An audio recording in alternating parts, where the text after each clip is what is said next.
Porque o que você falou agora chamou muita atenção. Se eu fosse psicólogo e não tivesse na minha anamnese, eu ia começar agora a perguntar da questão do hábito intestinal também. O intestino inflamado vai ter alteração do humor, né? O intestino libera serotonina também, né? Com certeza. E a grande questão é, a gente talvez não sabe qual que é o gatilho. Por quê, né? Será que eu entrei numa depressão, o intestino parou de funcionar? Ou o intestino parou de funcionar e isso não entrar numa depressão profunda, mas favoreceu ou se somou a alguns outros fatores para desencadear. Então, sim, eu tenho os psicólogos que encaminham, porque realmente faz a diferença, né? O bom funcionamento intestinal impacta em tudo, né? E é engraçado nisso, porque assim, eu penso assim, eu lido com a doença inflamatória intestinal, mas é difícil a gente entender qual é o impacto na vida de um paciente com doença inflamatória intestinal. Eu vou no banheiro uma vez ao dia, sei lá, no máximo 2 vezes ao dia. Se eu fico com alguma infecção e vou 4, isso já impacta totalmente no meu dia a dia. Imagina esses pacientes que vão, às vezes, 10 vezes ao dia. Como que isso não vai impactar no sono? Porque às vezes muitas vezes acordam à noite para ter isso. Então, e vai impactar na parte psicológica. Você está pô, vou me relacionar com uma pessoa. Eu estou jantando, tenho que sair correndo para ir no banheiro. Isso é muito complexo, né? Então, a saúde intestinal, e a gente não percebe isso, pode impactar de uma forma muito pejorativa na vida do paciente. Então, por isso que a gente cuidar do nosso intestino, para não ter, às vezes, essas complicações, não ter um câncer de intestino, não ter uma doença inflamatória intestinal, é fundamental, e isso tem que começar desde sempre, né? Desde muito cedo, a gente fazer escolhas da nossa alimentação, o quanto a gente tem que tomar de água, porque a gente não vai ver alteração a curto prazo. No intestino, a gente sempre vai ver uma alteração a longo prazo.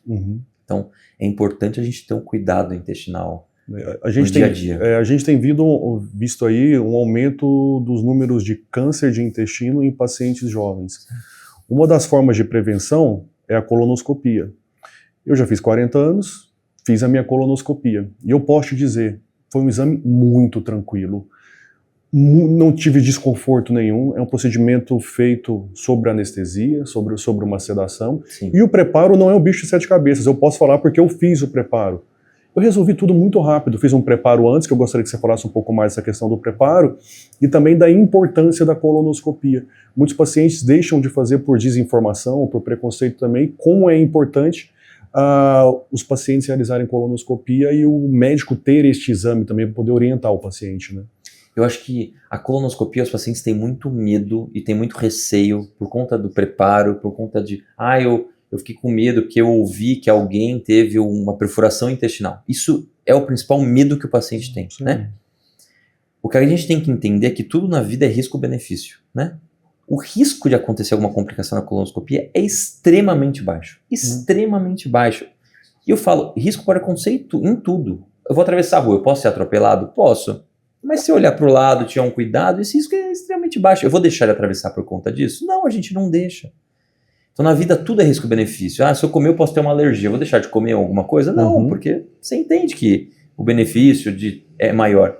E a colonoscopia é o exame que mais previne câncer, isso eu posso afirmar. De todos os exames que a gente tem, o que mais previne câncer é a colonoscopia. Porque ela pode fazer o diagnóstico precoce, mas mais do que isso, ela pode fazer a prevenção primária.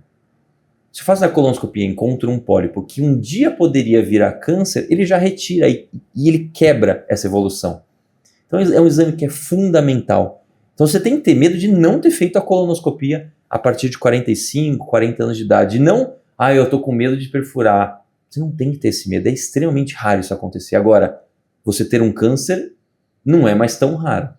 Então, o benefício de fazer essa prevenção é muito maior do que o risco de qualquer coisa. Então, hoje, qualquer pessoa, independente de ter qualquer sintomas, acima de 45 anos, eu entendo que essa idade já está sendo discutível para passar os 40 anos, é fundamental e precisa ser feito. Tem que fazer a colonoscopia. É o exame que mais previne câncer. Até falando de câncer, como você falou no começo aqui do nosso papo, que tem doenças que demoram a dar sinais e sintomas, não espere nenhum sinal e sintoma para poder realizar a colonoscopia, não é isso? É isso. Então, a partir de 40, 45 anos, tem que fazer independentemente de ter sintomas. Por quê? Porque o câncer de colo retal é silencioso. Não espere você ter sintomas com pólipo, não espere você ter sintomas com câncer inicial, você não vai ter.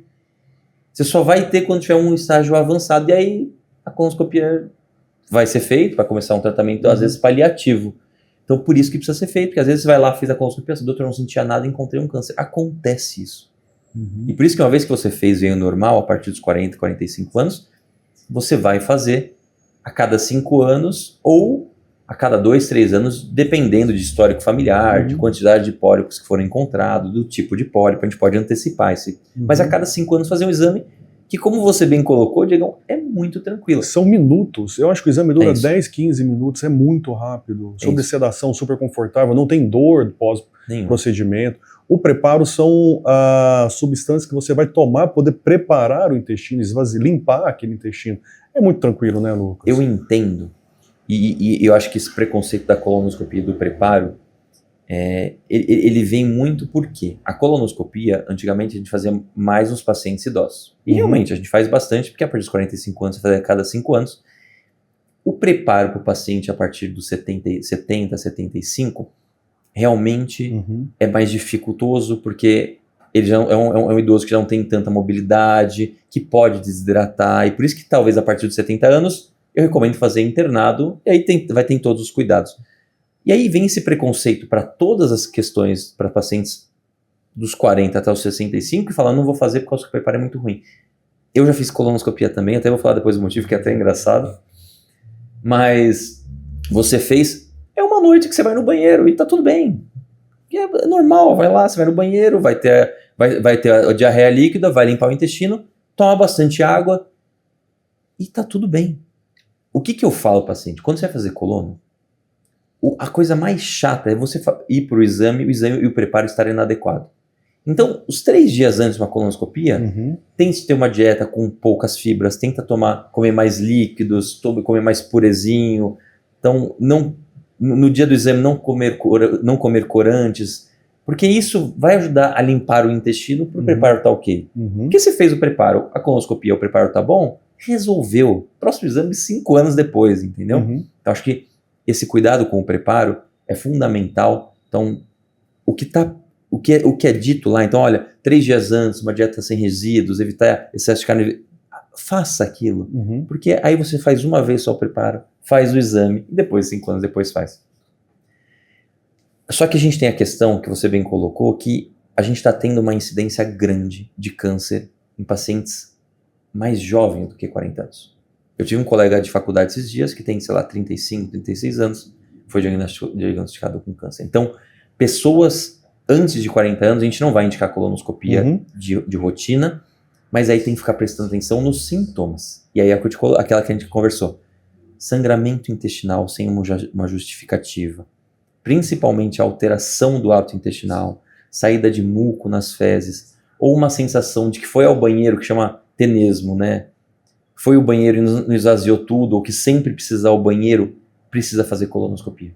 Não pode falar assim, tá tudo bem, isso vai passar. Lógico que se durar um mês, até um mês, tudo bem. Passou de um mês, a gente tem que investigar. E aí tem que fazer a colonoscopia. Numa dessas, tem uns 4 anos atrás, eu fui ao banheiro e vi umas fezes mais arroxeadas. Falei, rapaz, aí eu comecei a pensar, bom, eu não comi beterraba, eu não tomei vinho nessa semana, comecei a ficar preocupado. Não tem histórico familiar, mas eu sou coloproctologista, eu vejo tanta coisa ruim no intestino. Falei, vou marcar minha colonoscopia, né? Fui lá, falei com a minha esposa, com a Larissa, marquei, e fui lá fazer a colonoscopia. Aí fiz o preparo, nada demais, tive uma noite, fui no banheiro, tá tudo bem, tomei bastante água, me hidratei. Quando eu tava na salinha esperando o exame, eu falei, putz, eu comi uma pitaia. Cara, por causa da pitaia, que era aquela roxa, eu fiz a colonoscopia. Bom, vi que tá tudo bem, que não tenho nada. Não tinha pólipo, não tinha nada, por 5 a 10 anos eu estou tranquilo, dá pra fazer com 45 com tranquilidade, mas por causa de uma pitaia eu fiz o exame de colonoscopia, Diego. Eu acho que tem muitos pacientes que evitam fazer a colonoscopia, não tem histórico familiar de câncer de intestino. A gente sabe que os cânceres, eles têm uma base genética importante, mas a gente tem que falar para as pessoas aqui que, acima de tudo, são os hábitos de vida. Sim. Então, tem alguma coisa a ver hábitos de vida com pacientes mais jovens estarem tendo casos de câncer? Quais são fatores predisponentes que a gente possa evitar, tomar um pouco mais cuidado, para não ter realmente aí a evolução de um câncer de intestino? Não, muito bem. E aí eu vou citar 5 principais, e aí o último é o que realmente está causando essa incidência grotesca nos últimos anos, né? Sedentarismo é algo que realmente aumenta esse risco, né? A gente não cuidar da nossa saúde intestinal, não fazer um esporte, não cuidar da nossa parte aeróbica, isso previne tanto a parte cardiovascular como essa questão de câncer intestinal. Então a gente precisa realmente cuidar do nosso corpo para prevenir. Segundo, a gente tem que aumentar a ingesta de água para o bom funcionamento intestinal. Terceiro, a gente precisa comer fibras para o bom funcionamento intestinal. Quarto, alguns alimentos que a gente deve evitar, né? Não é, você tem que cortar, não. Mas a gente tem que diminuir um pouco o excesso de carnes vermelhas. A gente aumentar a ingesta de fibras. E o que vem aumentando muito a incidência, assim, e aí muito, é por conta dos alimentos ultraprocessados. Uhum. E aí são os alimentos industrializados. É lógico que, como você bem colocou, o fator genético influencia muito, o cigarro influencia muito.